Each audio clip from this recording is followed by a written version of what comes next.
अस्सलामुअलैकुम, मैं फ़बिहा फ़ातिमा अपने और आपके चैनल स्टडिंग साइकोलॉजी इज़ फ़न के साथ हाज़िर हूँ। मैंने एंगर का टॉपिक स्टार्ट किया हुआ था। मैंने पहले आपके लिए वीडियो बनाई व्हाट इज़ एंगर। उसके बाद मैं दूसरी वीडियो मैंने बनाई जिसमें टीन एज जो चिल्ड्रन होते हैं उनके एंगर को कैसे मैनेज किया जा सकते है, उसकी वजूहात क्या थी। आज जो मैंने टॉपिक लिया है वो है एंगर मैनेजमेंट फॉर चिल्ड्रन, यानी कि टीन एज जो थे वो 11 टू 20 ईयर्स चिल्ड्रन के लिए थी। और ये जो मेरी वीडियो है ये एंगर मैनेजमेंट जो है ये है 1 से 10 साल के बच्चों के लिए।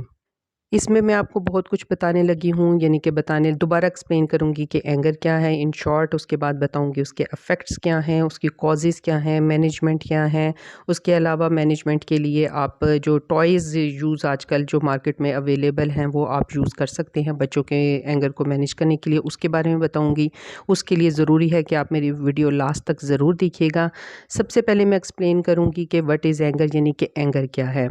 Anger is a natural response to pain, यानी कि जब आपको कोई ना कोई तकलीफ़ हो तो उसके लिए एक नेचुरल सा रिस्पॉन्स होता है जो आप दे के ये बताने की कोशिश करते हैं कि आप अनकंफर्टेबल फ़ील कर रहे हैं। यानी कि ये एक इमोशनल स्टेट है जो आपके बिहेवियर से शो होता है, कि आपके बिहेवियर से पता चल जाता है कि आप अच्छा फ़ील नहीं करते या एंग्री हैं। Feeling angry is not a bad thing, यानी कि जो आप अगर एंग्री हैं तो ये एक बुरी चीज़ नहीं है, क्योंकि ऑल फीलिंग्स आर ओके, यानी कि सारी जो फीलिंग्स का इजहार करना ज़रूरी है। और लेकिन अगर इसका जो थोड़ा एंगर अगर ज़्यादा हो जाए तो एंगर कैन कॉज प्रॉब्लम। तो एंगर अगर ज़्यादा हो रहा है, यानी कि चीज़ें तोड़ फोड़ रहे हैं और शाउट कर रहे हैं और चीख रहे हैं और मार रहे हैं, ये वाला जो एंगर है ये अच्छा ठीक नहीं है। लेकिन जो मैंने आपको पहले भी वीडियो थी उसमें ये एक्सप्लेन करने की कोशिश की थी कि जो 1 टू 10 इयर्स जो होते हैं चिल्ड्रन, ये उनकी लर्निंग स्टेज होती है। इस लर्निंग स्टेज में आपने उसको अभी से एंगर के बारे में चीज़ें बताना शुरू कर देनी है कि ये चीज़ अच्छी नहीं हमारे माशरे में समझी जाती, या फिर ये एक्सेस जो एंगर का है वो नहीं होना चाहिए। एंगर का एक लिमिट से बढ़ जाना उसके लिए उसकी मेंटल और फिज़िकल हेल्थ दोनों के लिए नुकसानदेह है। और बाद में जब वो टीन एज में चला जाता है तो वो फिर उस ट्रेनिंग स्टेज होती है उसमें वो उसके लिए प्रॉब्लम क्रिएट करता है और उसको चेंज करना उसके लिए मुश्किल हो जाता है। लर्निंग स्टेज में अच्छा, अब ये मैं आपको इफ़ेक्ट्स बताती हूँ कि अगर एंगर है तो उसके क्या इफ़ेक्ट्स हो रहे हैं। इफ़ेक्ट्स ये होते हैं कि फ़िज़िकल बॉडी चेंजेस होती हैं, यानी कि हार्ट बीट फास्ट हो जाती है, ब्रीदिंग जैसे गेट शॉर्टर, यानी कि बच्चे गुस्से में अपना साँस रोकने की कोशिश करते हैं या रोक लेते हैं। मसल्स फ़ील टाइट, यानी कि उनके मसल्स जो वो टाइट हो जाते हैं, स्वेटिंग होती है, नोज़िया फ़ील करते हैं। नोज़िया मीन यानी कि उनका दिल ख़राब होना शुरू हो जाता है, वॉमिट करने की करते हैं या करने की कोशिश कर रहे होते हैं लेकिन वॉमिट हो नहीं रही होती। नेगेटिव थॉट्स उनके माइंड में आ रहे होते हैं कि मैं ये चीज़ तोड़ दूँ, फोड़ दूँ या मेरी बात नहीं मानेगी। तो इस तरह के इफ़ेक्ट्स उनके ऊपर होते हैं। यानी कि इनके अब ये इफ़ेक्ट्स जो हो रहे हैं इसकी कॉज़ेज़, यानी कि बच्चे को गुस्सा क्यों आ रहा है, उसकी वजह क्या है, रीज़न आपने जानने की कोशिश करनी है, तभी उसकी मैनेजमेंट की जा सकती है। यानी कि उसको लर्निंग प्रॉब्लम्स हैं, स्कूल प्रॉब्लम्स हैं, कुछ लर्निंग डिसऑर्डर है या टीचर्स के साथ प्रॉब्लम है, स्टूडेंट्स के साथ, क्लासमेट्स के साथ, फ्रेंड्स के साथ, या फिर ये भी कुछ जगह ये भी देखा जाता है कि बच्चे की हर बात मानी जाए लेकिन कभी-कभार ना कर दी जाए तो वो फिर बहुत ज़्यादा इसमें गुस्से का इज़हार करता है कि उसको ना क्यों की गई है। उसके बाद जेनेटिक प्रॉब्लम्स भी हो सकते हैं, एनवायरनमेंट के भी प्रॉब्लम हो सकते हैं। हाउस एनवायरनमेंट मीन्स के यानी कि आपके घर का अगर माहौल ठीक नहीं है, पेरेंट्स आपस में झगड़ते रहते हैं तो उसका असर बच्चों पे भी पड़ता है। कुछ मेडिकल प्रॉब्लम्स भी हो सकते हैं। आपने इन चीज़ों को देखना है कि इसमें से कौन-सी ऐसी वजह है जो बच्चे को एंगर का बार-बार, यानी कि एंगर का बायस बन रही है। उस वजह को जानने की कोशिश करनी है और फिर उसकी मैनेजमेंट करनी।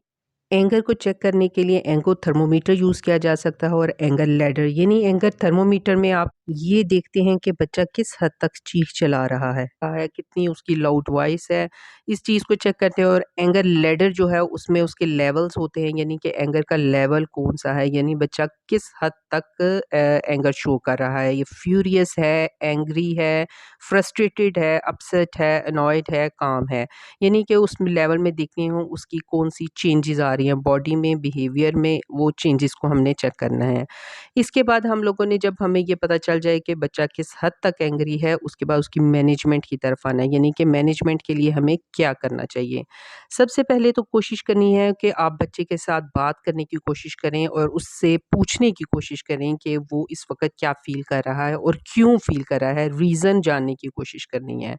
अगर तो वो रीज़न बता दे तो उसको ख़त्म करने की कोशिश करें, अदरवाइज़ वो कुछ बच्चे उस वक़्त ज़िद में आ जाते हैं और बात को एक्सप्लेन नहीं करते, यानी कि कुछ बच्चे एक्सप्लेन अपनी नेगेटिव फीलिंग्स को कर नहीं पाते कि वो किस तरह बताएँ कि वो क्या फ़ील कर रहे हैं। उसके लिए आपको ये चाहिए कि आप उसको बाहर किसी और एक्टिविटीज़ में इन्वॉल्व करें, बाहर ले जाएँ वॉक के लिए, या फिर बच्चे के अगर बाहर नहीं आप जा सकते तो बच्चे के साथ बैठ के कलरिंग करें, स्केचिंग करें और किसी एक्टिविटी में उसको इन्वॉल्व करने की कोशिश करें। ये नहीं कि उसको कुछ कहें कि आएँ जी आप अपने बारे में मुझे कुछ लिख के बताएँ, या फिर ये भी आप कह सकते हैं उसको, बच्चे को, आप क्या फ़ील कर रहे हैं वो मुझे लिख के दिखाएँ।